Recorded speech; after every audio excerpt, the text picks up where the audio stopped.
Jadi ini adalah evaluasi kurikulum berbasis OBE begitu ya, Bapak Ibu yang saya lihat. Jadi begini Bapak Ibu, mau nggak mau kalau kita itu membicarakan program studi, entah Pak Menterinya setuju atau tidak, itu bahwa sekarang acuan kita kalau melihat sebuah program studi atau perguruan tinggi itu kan dari akreditasi. Beberapa akreditasi yang ada, yang internasional itu misalkan ABET, ASI, ini tuh semuanya itu OBE. Kemudian kalau bahan PT itu input output begitu ya. Kalau LAM itu sebagian juga ada OBE-nya tapi belum full, artinya dalam penilaian itu belum belum seluruhnya kita nilai berbasiskan OBE. Mengapa demikian? Karena kalau semuanya kita terapkan penilaiannya basisnya OBE, nanti para asesor itu kan menilainya kan saklek, sehingga nilainya bisa rendah-rendah semua. Nanti susah juga kita gitu ya, sehingga memang sebagian kemudian OBE, mana yang bisa kelihatan OBE-nya, mana yang tidak. Tetapi dalam perkembangannya, nanti untuk instrumen yang baru, karena sekarang kami sedang menyusun, mungkin OBE-nya ini akan kita tingkatkan sehubungan dengan transformasi, mohon maaf karena saya ada di Lamsama, saya juga Mbak Nama Lamsama. Lamsama ini akan bertransformasi dari lembaga akreditasi mandiri nasional untuk dibawa ke internasional. Jadi kita sudah menjajaki beberapa negara untuk maju bersama-sama, kurang lebihnya gitu. Nah, ini juga saya ambil dari beberapa materi. Jadi sebenarnya PowerPoint saya ini tumbuh kembang dulu gini, terus tambahin dikit, sehingga setiap kali selalu berubah, baik definisi maupun pemahamannya.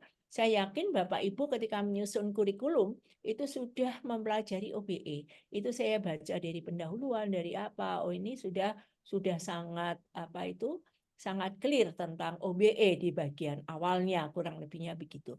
Jadi jelas kalau di OBE ini pendekatannya itu adalah kemampuan apa yang penting bagi mahasiswa, sehingga dapat dilakukan pada apa yang dapat dilakukan mahasiswa pada akhir pengalaman belajar mereka. Bahkan diharapkan apa yang penting bagi mahasiswa ini dia akan ingat, dan ketika bekerja itu kemudian dia bisa mengingat apa yang kita ajarkan dan diterapkan. Pasti Bapak Ibu akan bahagia sekali ketika alumninya datang, kemudian bekerja di suatu tempat dan mengatakan, oh ternyata dulu yang diajarkan Bapak, Ibu ini saya terapkan. Misalkan begitu. Itu tentu akan membuat kita senang, membuat kita mongkok gitu lah kalau bahasa Jawanya ini, membuat kita itu berbesar hati, tidak sia-sia saya memberikan contoh-contoh dan sebagainya. Nah, ini sebenarnya OBE fokusnya di situ. Jadi fokusnya itu pada CPL. Desain kurikulumnya berfokus pada CPL, capaian pembelajaran lulusan. Jadi mengacu pada outcome-nya. Kalau output-nya kan hanya IPK ya, IPK kemudian prestasi-prestasi dan sebagainya. Tapi ini kalau itu outcome-nya berarti kan setelah setelah mendapatkan pengalaman belajar dia nanti bisa seperti apa. Kemudian keterlibatan mahasiswa dalam pembelajaran. Nah, keterlibatan ini juga harus berhati-hati ya Bapak Ibu. Karena sekarang banyak juga ini, karena mahasiswa harus terlibat, ketika mengajar mahasiswanya suruh presentasi aja terus. Begitu. Nah, materi yang diperoleh itu menjadi kurang. Presentasi kalau tidak dibenarkan salahnya mana, benernya mana, maka ini menjadi bumerang. Sehingga keterlibatan mahasiswa kita juga harus berhati-hati. Berapa porsinya untuk semester 1, 2, dan seterusnya itu akan berubah. Minggu ke-1, ke-2, sampai minggu ke-16 juga akan berubah porsinya. Kemudian lebih banyak kesempatan belajar dan siap dengan dunia kerja. Memang saya setuju ya, MBKM itu selaras dengan OBE. Tapi kan juga harus hati-hati juga. MBKM yang seperti apa yang nanti cocok dengan kita. Kan tidak seluruhnya itu cocok. Oke, ini fisika diajarin desain ya boleh-boleh saja, tapi seberapa besar porsinya?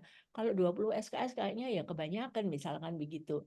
Kalau porsi-porsi kecil juga ada. Bahkan misalkan mereka tentang green job dan sebagainya, sustainability.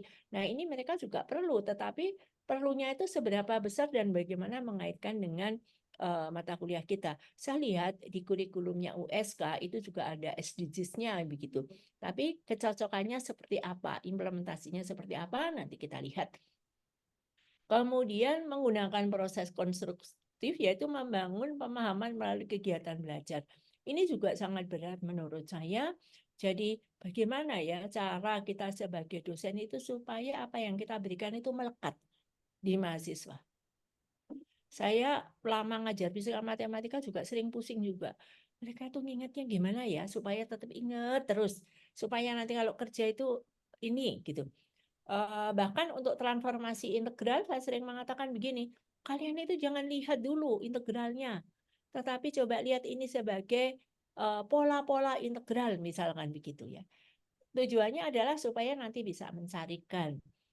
Kemudian ada kesesuaian antara learning outcome, learning activity, dan assessment. Ini juga hal yang berat bagi OBE ya.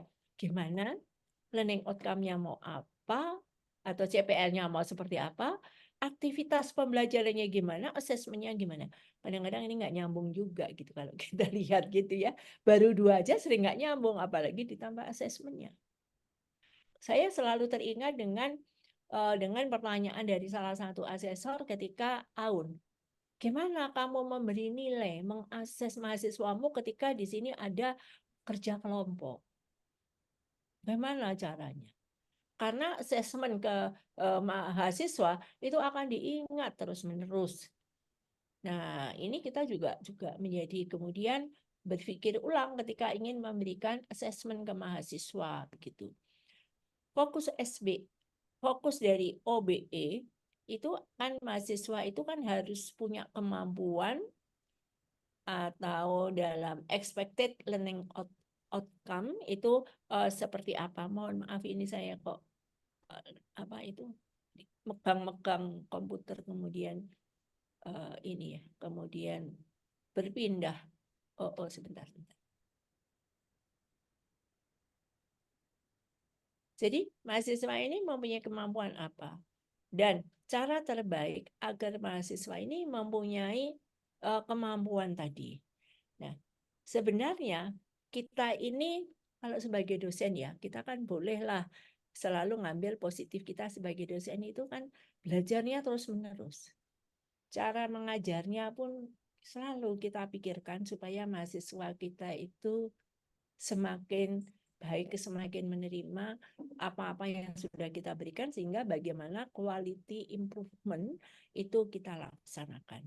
Jadi fokus kita tentunya pada kemampuan mahasiswa, maka walaupun mata kuliahnya sama dari tahun ke tahun, mestinya cara mengajarnya juga berbeda. Bukan cara mengajarnya, apa yang kita berikan itu akan berbeda-beda. Kemudian metodenya, kemudian evaluasinya, yang ketiganya harus nyambung, dan bagaimanakah continuous quality improvement kita lakukan. Nah, 3 hal ini menjadi tantangan kita dalam memberikan pelajaran, memberikan proses pembelajaran yang berbasis OBE. Kemarin saya sempat tanya ke Pak Nasrullah, ini sudah akreditasi internasional atau belum? Atau kapan mau akreditasi internasional gitu ya Pak ya? Karena apa? Ini banyak belajar Bapak Ibu kalau dari pengalaman.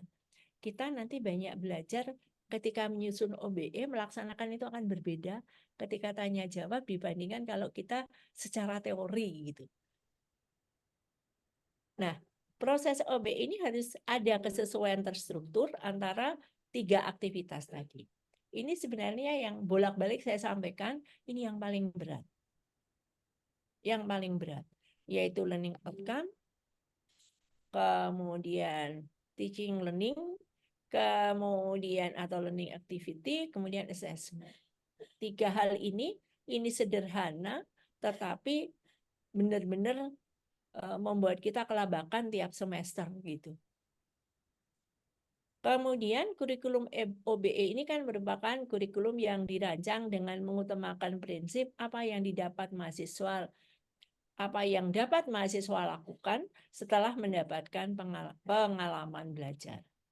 Kemudian kurikulum dirancang agar mahasiswa mampu mencapai kompetensi tersebut. Ini adalah tantangannya. Karena mahasiswa yang masuk yaitu tadi tidak sama kualitasnya. Pengalaman belajar yang terencana dapat membuat mahasiswa mencapai kompetensinya. Nah, kemudian ada beberapa manfaat. Ini saya kira juga sudah hal yang biasa dari Bapak Ibu. Dan nanti juga bisa dibaca langsung. Tetapi bagian ini, tantangan implementasi OBE, ini sebenarnya saya sarikan apa yang saya baca dari kurikulum Bapak Ibu. Perubahan metode pembelajaran, terutama pada mata kuliah yang sudah rigid atau baku, kan mata kuliah di fisika itu kan sangat rigid. Yang namanya fisika kuantum ya seperti ini. Yang namanya fisika matematika ya isinya begini. Terserah mau kurikulumnya ganti-ganti metode, itu terserah. Ya sudah, pokoknya seperti ini. Betul nggak tuh Bapak Ibu? Mekanika ya begini isinya gitu. Itu sudah baku di seluruh dunia. Masalahnya ketika kita harus mengubah metode ini sesuatu hal yang baru dan kita kadang-kadang tidak terbiasa melengkan antara apa yang kita ajarkan dengan apa yang ada di dunia luar, apalagi dunia kerja. Nah, biasanya yang paling mudah bagi kita orang fisika, dan itu juga kita tuliskan di dalam CPL yang waktu itu Prof. Nasrul ini ikut menyusun juga itu apa untuk CPL fisika yang di HFI itu yang dulunya itu sebenarnya mau ditanda sebagai SK Menteri gitu. Waktu itu sempat saya tanya ke waktu itu kan Pak ini ya Prof. Nasir itu yang Menristek Dikti, sempat saya tanya, Pak itu CPL sudah banyak kok nggak ditandatangani. Bu itu ternyata kalau tanda tangan banyak sekali. Dan sampai sekarang kan itu nggak ditandatangani, tetapi dimasukkan di dalam sebagian dimasukkan dalam Permen 53 dan Asosiasi Program Studi diminta memperkuat bagian itu. Itu yang terjadi di fisika perkembangannya seolah-olah seperti itu. Nah di fisika matematika sendiri ketika harus berubah dari kurikulum lama menjadi OBE, ini tantangan bagi kita. Sangat berat sekali. Dan ini mohon kesabaran Bapak Ibu, ketika mau OBE maka nggak bisa dilaksanakan secara langsung. Harus pelan-pelan tetapi maju terus, begitu kurang lebihnya gitu. Kenapa? Karena paradigma pengajaran dan dosen-dosennya itu ya sudah seperti itu tadi. Mengajar fisika ya seperti ini. Mengajar fisika matematika ya seperti ini. Mengajar mekanika ya seperti ini, termodinamika ya begini.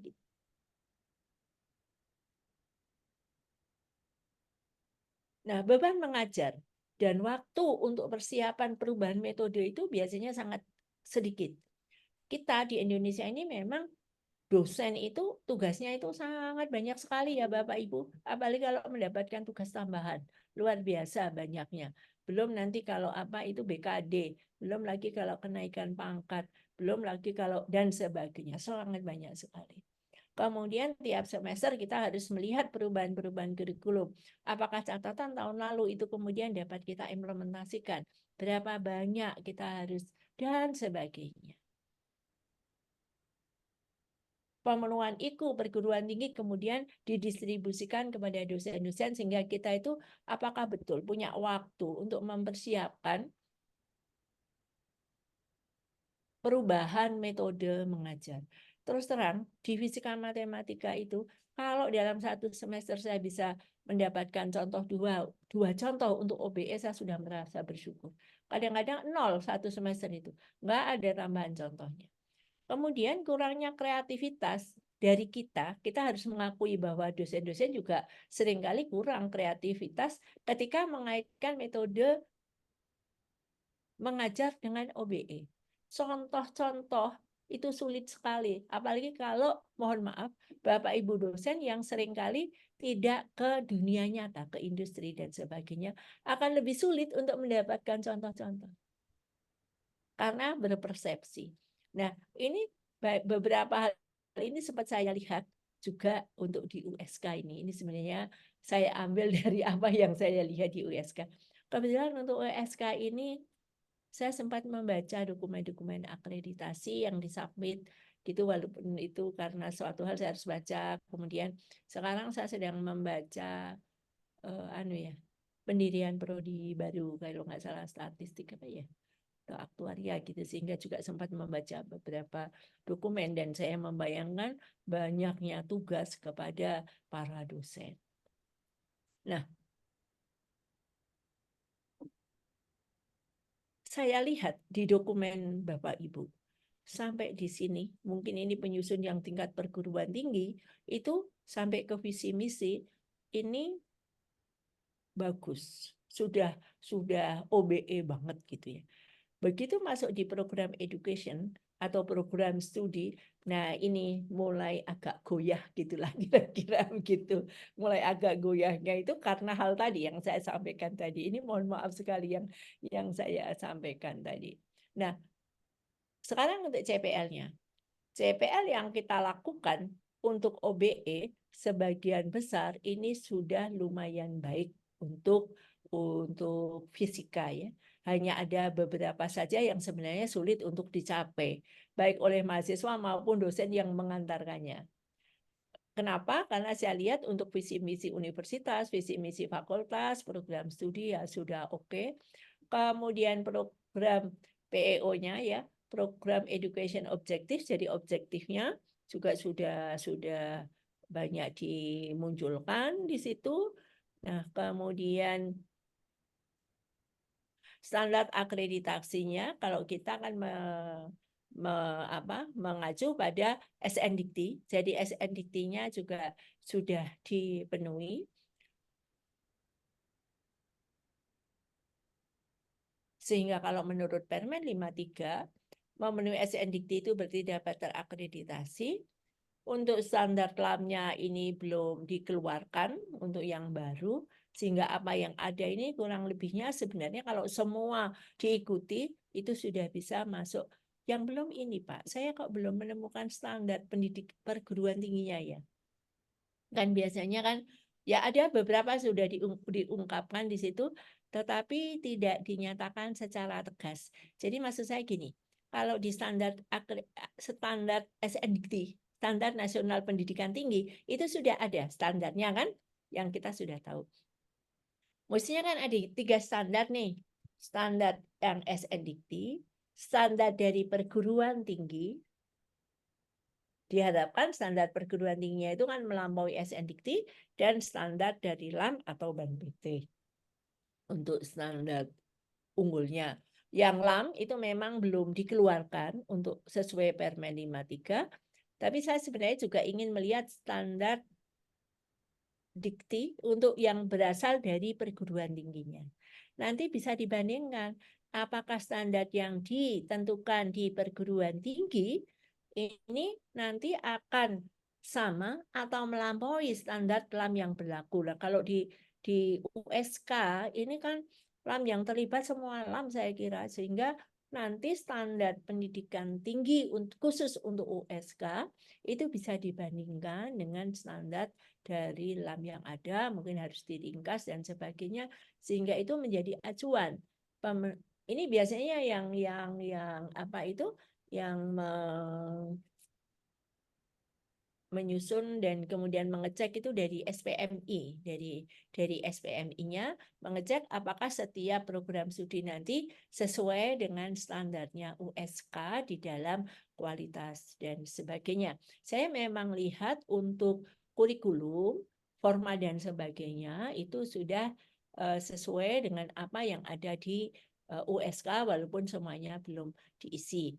Kemudian untuk tracer study itu dilakukan untuk yang sudah lulus 2 tahun lulus. Kalau standar akreditasi 2 tahun lulus itu minimum 75% dari lulus yang lulus. Nah, ini juga agak berat karena kan yang lulusnya sudah lama-lama kan sudah tidak kelihatan lagi, maka dibatasi 2 sampai 5 tahun, populasinya berapa, kemudian populasi di prodi itu berapa, 2 sampai 5 tahun sehingga minimum itu 75% yang memberikan feedback. Nah, kemudian standar lain yang harus dipenuhi adalah standar akreditasi internasional. Kalau memang kurikulum ini akan disusun untuk menuju akreditasi internasional, maka itu juga harus menjadi perhatian. Itu CPL dasarnya adalah seperti itu yang harus diperhatikan, standar-standar yang ada. Kemudian untuk kurikulum program studi, maka yang pertama yang harus ada adalah body of knowledge-nya.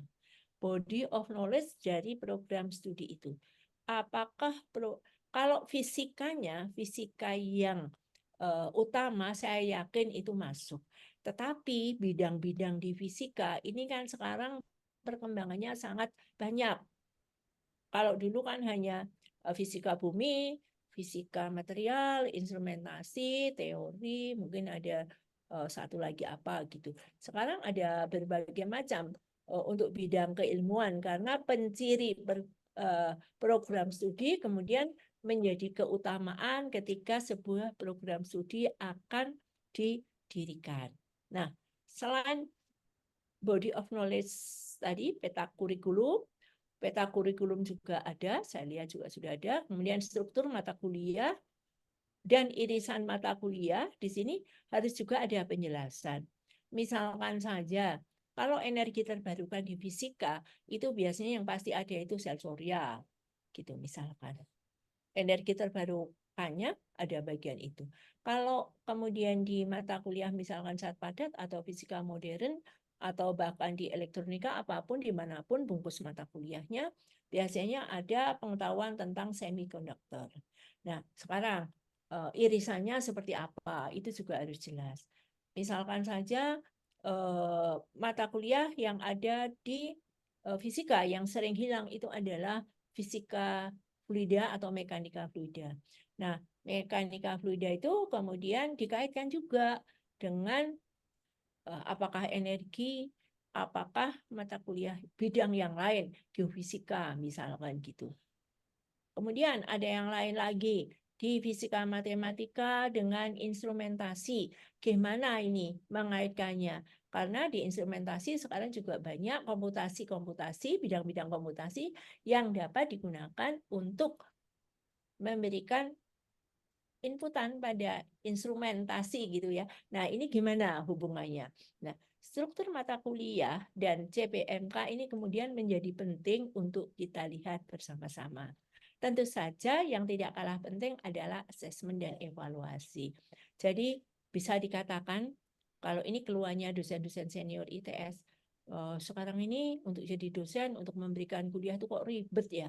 Nanti kalau ujian ini apakah dievaluasi berdasarkan CPMK atau berdasarkan mid semester quiz dan tengah semester, akhir semester atau CPMK-nya. Lah padahal dulu sudah mengajar juga orangnya sukses gitu ya. Itu keluhan-keluhan yang sering ada. Maka kemudian sistem IT di perguruan tinggi kemudian menjadi dipertanyakan kan bagaimanakah sistem IT kita supaya postur dari OBE tadi itu bisa masuk ke dalam sistem IT sehingga dosennya tidak terlalu banyak bebannya. Nah, ini saya peroleh dari sebuah pelatihan tentang OBE yang dilakukan oleh Belmawa waktu itu ya. Itu mungkin juga Bapak Ibu sudah punya bagian ini. Jadi ada pendidikan nasional, kemudian perguruan tinggi dan fakultas, kemudian di sini kalau untuk program studi, kemudian bagaimana membuat apa itu PLO atau ELO atau Student Learning Outcome, SLO atau CPL dan sebagainya. Ini hanya nama-nama yang ini. Itu bagaimana, kemudian bagaimanakah CPMK, kemudian lesson learn untuk outcome dan sebagainya. Ini biasanya sifatnya spesifik dan dapat diukur atau dievaluasi berdasarkan alumni atau stakeholder. Jadi, proses penyusunannya seperti ini, kemudian proses pencapaiannya demikian. Nah, ini bagian yang terakhir, ini cukup sulit juga ya Bapak Ibu ya dalam pencapaiannya. Kalau masih di tingkatan atas, menurut saya itu lebih mudah dibandingkan yang di bagian bawah ini. Kemudian untuk peta CPL di tiap semester, itu juga harus menjadi pemikiran kita. CPL itu akan diraih ketika semester berapa. Kalau ini ada identitasnya, maka kemudian menjadi mudah. Ketika kita menyusun CPMK, itu biasanya kan dituliskan, oh ini CPL berapa yang keambil, kan begitu biasanya. Setelah selesai, kalau kita petakan, bagaimana pemetaan dari semester 1 sampai semester 8 di mata kuliah itu terhadap CPL yang sudah kita susun. Jangan-jangan berat sebelah begitu. Jangan-jangan berat sebelah. Dan ini mohon maaf ya, ini pengalaman di ITS. Waktu pertama kali kita harus membuat seperti ini, banyak juga yang asal ditulis, oh CPMK ini ya, nah ini CPL 1 dan berapa, nanti dicek. Mana yang masih sedikit, mana yang banyak. Jadi tanpa melihat konstruksi di dalamnya. Saya yakin di USK tidak demikian, tapi dipikirkan dengan sungguh-sungguh, kemudian bisa dipetakan dari semester 1 sampai semester 8 CPL-nya itu apa saja dan berapa persen. Sehingga untuk peta kurikulumnya itu semester 1 sampai semester 8 body of knowledge yang ingin dibangun itu sebenarnya seperti apa dan di tingkatan mana. Ini saya maaf bukan body of knowledge, bahan kajian. Jadi saya juga sudah melihat bahan kajian di USK. Ini sebenarnya kesepakatan saja. Apa itu bahan kajian ini? Mau bahan kajiannya misalkan ini matematika dasar, BK2 fisika modern, komputasi dan model dan seterusnya. Ini merupakan kesepakatan. Namun demikian, berdasarkan ini kita bisa tahu bagaimana beban dari mahasiswa ketika dia semester 1, semester 2, dan sebagainya. Tahun 2022, kami di Fisika ITS itu menyusun kurikulum, dan saya memang tidak terlibat kemarin itu, tapi saya juga shock dan kaget, kita semua pada protes karena fisika matematika antara shock kaget, tapi juga memaklumi gitu ya. Agak sulit ya Bapak Ibu. Karena gini, semester 2 itu mahasiswa sudah dapat Fisika Matematika 2. Isinya itu adalah deret sampai dengan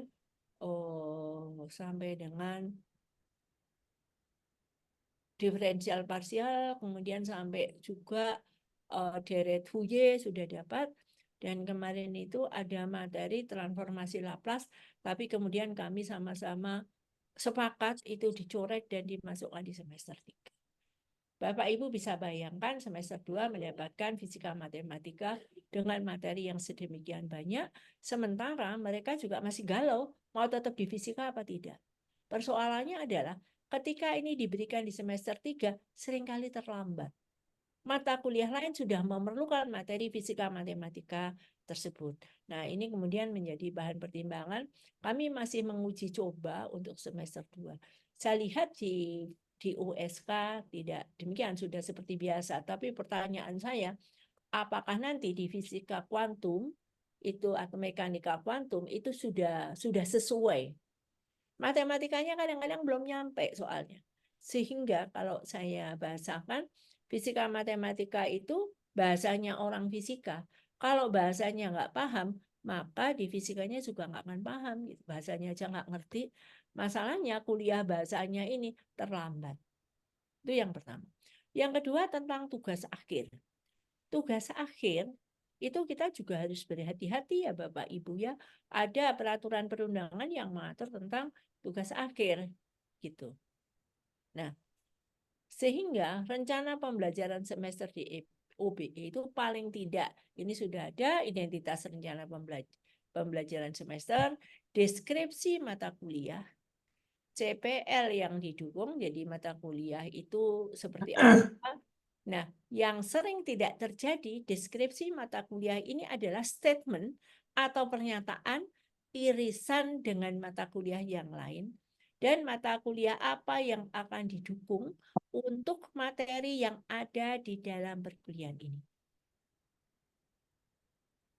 Jadi satu, irisannya dengan mata kuliah yang lain. Jadi deskripsi biasanya definisi mata kuliah ini berisi bla bla bla bla bla ini itu selesai. Padahal deskripsi mata kuliah itu inginnya, saya juga dicoret ya Bapak Ibu kemarin oleh tim kurikulum saya. Saya menuliskan bahwa materi ini akan digunakan di mata kuliah ini. Bu, nggak usah, nanti ini rigid banget katanya gitu. Tapi sesungguhnya deskripsi mata kuliah itu kan harus memuat mata kuliah ini beririsan tidak dengan mata kuliah lain. Mendukung mata kuliah lain tidak. Kemudian materi apa yang diperlukan. Nah, ini penting karena nanti kalau dosennya itu nggak selesai, kan sering ya Bapak Ibu, kita mau ngajar tuh nggak selesai materinya. Materi yang tidak selesai ini mau dititipkan kemana? Nah, kalau titip-titipan materi ini saya sudah sering, misalkan di fisika matematik saya berikan contoh mata kuliah yang saya ampu, itu ada tentang probabilitas. Kalau di Mary L. Boas ini yang bagian terakhir. Ini sebenarnya untuk menyiapkan mahasiswa yang mau mengambil fisika statistik, di situ sudah mendapatkan dasar yang kuat. Tapi kadang-kadang tidak cukup waktunya. Sehingga bagian materi yang tidak cukup tadi kita titipkan. Materi ini sudah diberikan, materi ini belum diberikan, dan mohon dosen yang mengampu fisika statistik memulai dari materi yang bagian ini. Catatan itu diperlukan ketika selesai dari perkuliahan. Jadi berita acara terakhir, ini kalau di USK apakah ada berita acara perkuliahan ya Pak Prof. Nasrul? Eh, Nggak ada, Bu. Yang ada itu kontrak di awal kuliah. Kontrak awal kuliah ya. Jadi tapi kalau setiap perkuliahan tidak ada berita acara yang menyatakan kita mengajar apa gitu. Dan nanti ada dua berita acara itu. Ini saya hanya memberikan contoh di ITS untuk mengecek bahwa perkuliahan itu dilaksanakan enggak materi itu. Biasanya sebelum kuliah itu saya harus menuliskan. Ini hari ini saya mengajar apa. Tapi nanti mahasiswa juga ditanya, kamu diajar apa? Jadi begitu selesai kuliah, mahasiswa harus menulis, kamu diajar apa? Ini harus cocok. Nah, biasanya tadi yang saya sampaikan di deskripsi tadi kan mata kuliah ini kan harus menyampaikan bahwa mata kuliah ini nanti digunakan untuk mata kuliah A, B, C, D atau beririsan dengan mata kuliah A, B, C, D gitu ya. Terus ternyata nggak selesai. Nah, nggak selesai di berita acara. Itulah kita tuliskan bahwa perkuliahan sudah dilaksanakan, materi apa-apa tidak bisa diberikan karena keterbatasan waktu. Keterbatasan waktu ini juga sangat dipengaruhi oleh mahasiswa yang ikut kan ya Bapak Ibu. Semester ini maksudnya anak-anak pintar-pintar, nanti berikutnya belum tentu seperti itu. Sehingga kecepatan kuliah kita memang hanya acuan kan yang kontrak kuliah kita itu ya. Itu. Nah, ini di deskripsi kok baru nomor 2 ya. CPL yang didukung tadi untuk membuat peta apa tadi itu peta CPL tadi. Kemudian bahan kajian digunakan juga nanti untuk membuat peta kurikulum. CPMK dan sub CPMK untuk untuk menjadi acuan bahwa kuliah kita itu punya target tertentu. RPMK berisi materi apa yang disampaikan, presentasi dan bobot, digunakan sebagai panduan kita memberikan kuliah per satu semester. Ini hanya panduan. Evaluasi, metode dan contoh yang sesuai dengan materi kuliah. Ini hanya sebagai apa itu, ini aja Bapak Ibu di ITS beberapa tahun lalu pernah seorang dosen itu di PT UN kan oleh mahasiswa. Kenapa? Mahasiswa itu merasa dosennya itu memberikan pertanyaan yang mana pertanyaannya itu tidak pernah disampaikan pada saat kuliah. Nah, ini perubahan situasi pendidikan ya Bapak Ibu. Anak itu akhirnya juga keluar dari ITS gitu, tidak dengan tekanan gitu, tapi mungkin dia merasa tidak enak atau gimana. Karena cukup seru juga itu di pengadilan sampai pengadilan gitu. Ini hanya sebagai ini aja apa pernah juga terjadi seperti itu. Sehingga memang sekarang sebaiknya itu apa-apa kita lihat dari legal formalnya ya Bapak Ibu ya. Tapi saya salut biasa teman-teman dari USK atau Indonesia Timur itu di Unjen dan sebagainya itu hal-hal yang terkait dengan legal itu apa punya perhatian khusus gitu ya. Jadi benar-benar diperhatikan supaya tidak terjadi hal-hal yang seperti tadi itu mahasiswa membuat TUNK dosennya karena dia merasa evaluasi yang dilakukan oleh dosennya itu belum pernah diberikan dalam perkuliahan. Ini repot juga ini gitu. Kemudian sumber pustaka tentu saja. Kemudian ini ya, ini saya kira juga sudah dilakukan oleh USK, reformulasi CPLSN Dikti, walaupun ada juga sih 1-2 CPL dan CPMK yang menurut saya belum sesuai begitu. Kemudian ini apa yang harus dilakukan untuk pengecekan CPL. Jadi memang contohnya itu harus seperti ini. Kemudian matrik, profil, dan bahan kajian. Nah, ini dari kurikulum ke kurikulum banyak juga ini kalau nggak hati-hati CPL-nya ini nggak ada banyak nggak cocoknya begitu ya. Ternyata termasuk lulusan ITS sekian persen itu jadi guru. Dari CPL kita nggak ada mengarah menjadi guru gitu. Setelah kita telisik memang gurunya guru yang seperti apa yang diinginkan dan sebagainya. Ini juga untuk tracer study dan bahan kajian itu perlu dalam evaluasi kurikulum melihat lulusan. Kemudian matrik bahan kajian dan CPL. Bahan kajian kita di CPL berapa saja. Kemudian aktivitas MBKM. Ini juga agak sulit juga ya.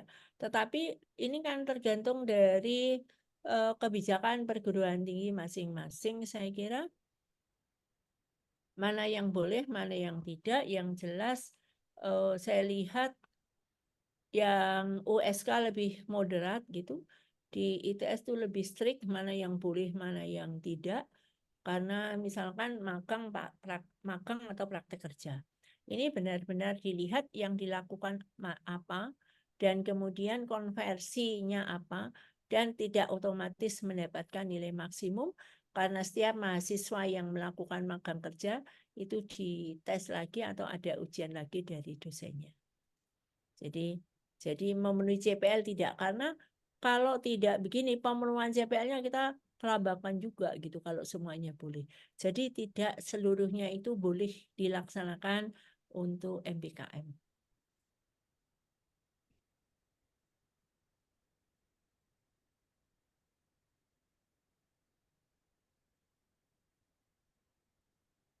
Nah, ini saya kira mungkin sudah dilakukan ya oleh USK.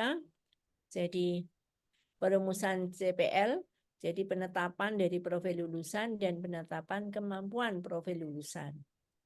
Kemudian di A3 ini maaf, itu merumuskan CPL. Pembentukan mata kuliah, pemilihan bahan kajian, penetapan mata kuliah yang dievaluasi ini semua juga sudah penetapan bobot SKS. Nah, penetapan bobot SKS ini kalau di S1 beratnya karena SKS-nya juga nggak berubah tapi kurikulumnya yang berkembang terus. Kemudian merumuskan capaian pembelajaran mata kuliah ini cukup berat saya kira ya untuk tim kurikulum. Tidak semuanya dosen punya awareness terhadap ini gitu. Kemudian penyusunan RPS ini juga cukup berat. Nggak tahu di USK gimana Pak? Dua hal ini. Nah ini, tapi sekali lagi kita sebagai dosen memang harusnya punya apa itu ya eh, mudah-mudahan begini semua ya, Mam, bersedialah kalau untuk kurikulum gitu, karena itu core business kita gitu ya. Kemudian pemilih untuk pembelajaran, penilaian pembelajaran itu prinsip penilaian ada beberapa, kemudian teknik dan instrumen penilaian, apakah sudah punya instrumennya, sehingga ini menjadi SOP dari prodi bahwa kalau menilai harus seperti apa. Jadi teknik penilaiannya, instrumen penilaiannya, apakah rubrik atau portofolio, kemudian mekanisme prosedur penilaian, mekanisme penilaiannya seperti apa, pelaksanaan penilaian, pelaporan, dan kelulusan mahasiswa. Ada beberapa program studi yang tidak boleh itu melakukan evaluasi kalau dosennya nggak datang misalkan. Itu juga boleh. Boleh saja diterapkan di banyak tempat sudah dilakukan seperti itu. Itu untuk proses penilaian. Kemudian tahapan penyusunan kurikulum tentu saja ini sudah dilakukan ya. Apakah ada yang tidak sesuai begitu tahapannya? Kalau di sini ada 6 gitu ya. Tahapan dari penyusunan tahapan perancangan pembelajaran itu seperti itu. Ini yang dilakukan. Menurut saya penting, tetapi seringkali kita tidak serius itu di dalam B dan C ini. B dan C ini penting banget menentukan CPMK. Tapi kadang-kadang ya ini kurang serius di dalam menuliskannya begitu. Mudah-mudahan di USK tidak demikian gitu.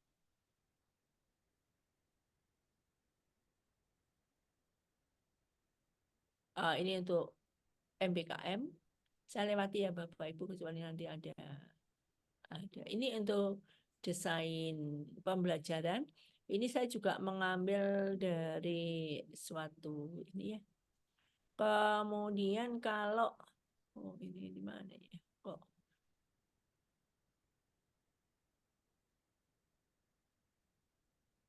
sebentar Bapak.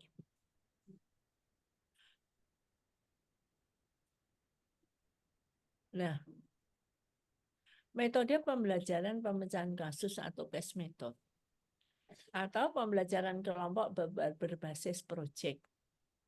Ini senang juga ini melakukan dua hal ini ya. Karena kita rencana pembelajaran RPS-nya harus sesuai, kemudian pelaksanaannya partisipasi aktif mahasiswa dan produk apa yang dihasilkan.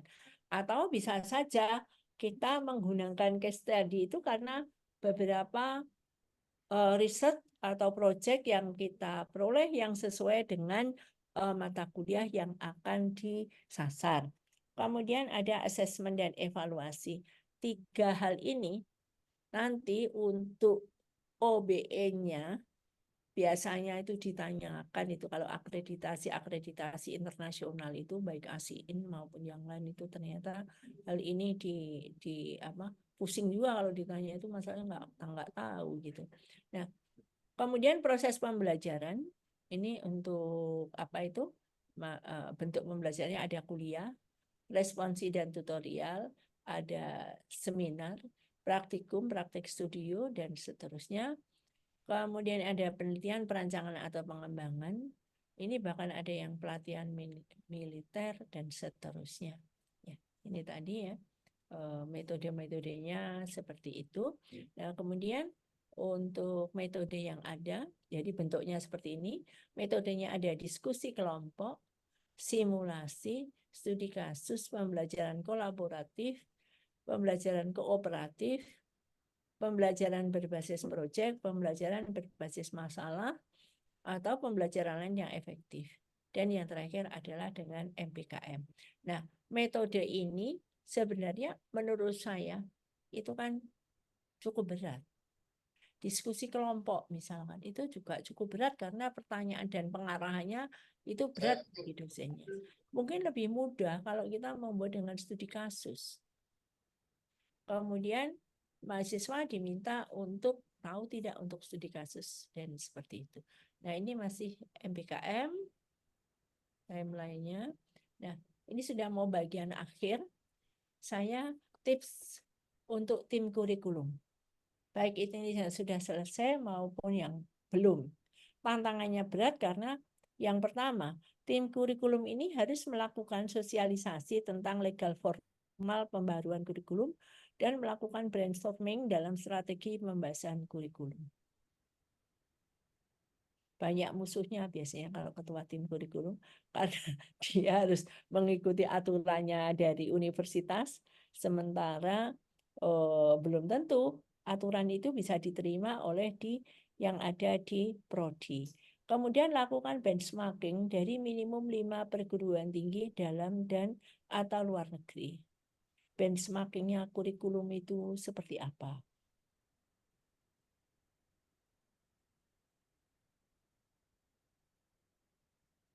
Apalagi kalau misalkan mau pembuatan prodi baru yang nama prodinya itu belum ada. Kan USK ini kan PTNBH ya. PTNBH itu kan boleh membuat prodi baru yang belum ada namanya. Nggak apa-apa, buat saja. Yang jelas kaidah-kaidahnya itu harus dipenuhi dan mata kuliah yang kita berikan itu harus pernah ada di negara lain atau sebagian atau seluruhnya. Jadi kemarin saya punya pengalaman ketika membuat program studi Magister Inovasi Sistem dan Teknologi. Di nomenklatur itu nggak ada. Jadi terus kemudian kita mencari perguruan tinggi luar yang kemudian kita bawa beberapa mata kuliahnya, benchmarkingnya, kemudian kita usulkan ke Dikti. Yang ketiga, distribusikan tugas-tugas kepada dosen-dosen yang bertanggung jawab atau yang tertarik untuk mengampu mata kuliah. Jadi tugas-tugas ini kita harus distribusikan karena kurikulum sangat banyak. Bentuk kelompok RMK, rumpun mata kuliah. Tentukan ketua yang memiliki ketertarikan pada perkembangan dan aplikasi dari RMK. Ini tujuannya apa? Karena kurikulumnya ini kurikulum OBE, maka ketua RMK ini punya andil besar dalam sukses tidaknya OBE tadi. Makanya ini ketua itu harus punya ketertarikan pada pengembangan dan aplikasi rumpun mata kuliah tersebut. Sehingga contoh-contoh aplikasi akan banyak didapatkan. Untuk dosen-dosen yang tidak memenuhi target penyelesaian, disuruh buat RPS, nggak jadi, CPMK, nggak jadi, dan seterusnya gitu ya. Itu kan kalau di ITS itu biasanya cukup banyak. Mudah-mudahan di USK nggak banyak, sudah semuanya lancar gitu ya. Tapi kalau dilihat kok RPS-nya juga belum keluar semua gitu, jadi juga ada pertanyaan juga gitu ya.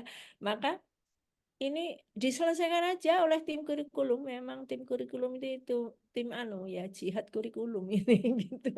Kalau yang lain nggak selesai ya, dia harus menyelesaikan dulu. Tapi yang ditunjuk ini suruh ngoreksi gitu. Nah, kemudian diskusikan hasil rancangan. Bahkan kalau ini nggak jadi, disuruh ngomong aja. Biasanya kalau suruh ngomong itu bisa. Terus ngomong aja maunya apa. Terus dituliskan. Terus dia suruh koreksi. Nah, itu salah satu caranya supaya sukses gitu. Kemudian harus dilakukan simulasi terhadap kurikulum yang baru. Mengapa? Karena nanti ekivalensinya bisa sangat beras. Kemudian lakukan sosialisasi kepada dosen dan mahasiswa. Rancang ekivalen dan untuk sinkronisasi kurikulum lama dan baru. Sehingga kurikulum itu harus jadi 1 tahun sebelumnya. Kalau sekarang ini masih dirancang begini, paling cepat dilakukan itu tahun depan. Kenapa tahun depan? Karena kita memerlukan sinkronisasi kurikulum lama dan kurikulum baru supaya ekivalensinya menjadi tidak berat. Mata kuliah apa yang mau dihapus? Mata kuliah yang mana yang harus ada? Bagaimana mahasiswa yang belum selesai dan sebagainya. Lakukan persiapan antisipasi untuk kurikulum baru pada semester sebelumnya. Bapak Ibu kira-kira seperti itu ya untuk tim kurikulum. Nah, ini nanti untuk S2 saya bahas besok, tapi paling tidak kita harus punya awareness terhadap kedalaman keilmuan untuk mahasiswa kita. Apalagi Bapak Ibu sudah punya S2. Jadi program S1 itu program sarjana yang merupakan pendidikan akademik yang diperuntukkan bagi lulusan pendidikan menengah atau sederajat sehingga mampu mengamalkan ilmu, pengetahuan, dan teknologi melalui penalaran ilmiah. Jadi ini Bapak Ibu ya, mengamalkan ilmu dan penalaran ilmiah. Sehingga jangan sampai nanti mahasiswa S1 kita itu diberi beban tugas akhir yang sangat berat. Yang penting adalah penalaran ilmunya itu harus benar gitu. Kemudian, kalau implikasinya pada program sarjana itu untuk ketercapaian kompetensi lulusan, maka pemberian tugas akhir dapat berbentuk skripsi, prototype project, bentuk tugas akhir baik secara individu maupun berkelompok. Untuk itu maka dalam tugas akhir itu sebenarnya boleh satu topik dikerjakan 2 orang gitu. Kurikulum sarjana ini mohon maaf sebelumnya di RPS itu CPMK-nya itu belum menunjukkan bahwa itu adalah OBE. Tetapi di bagian depan oke banget sudah kelihatan oh OBE begini udah oke. Hanya memang beberapa CPL itu harus lebih tajam lagi menunjukkan OBE. Hanya di RPS terutama CPMK-nya saja yang belum menunjukkan bentuk OBE. Tapi mohon maaf saya hanya membaca satu kayaknya itu. RPS-nya saya cari karena saya ingin lihat yang lain belum ketemu. Beberapa mata kuliah dalam menampilkan rencana kuliah masih menggunakan metode seminar saja gitu ya. Nah ini dari awal sampai akhir atau justru di minggu pertama sudah langsung diskusi kelompok. Nah ini perlu seperti apa? Tim kecil kurikulum RMK secara berkesinambungan memberikan koneksi antar mata kuliah dan koneksi mata kuliah dengan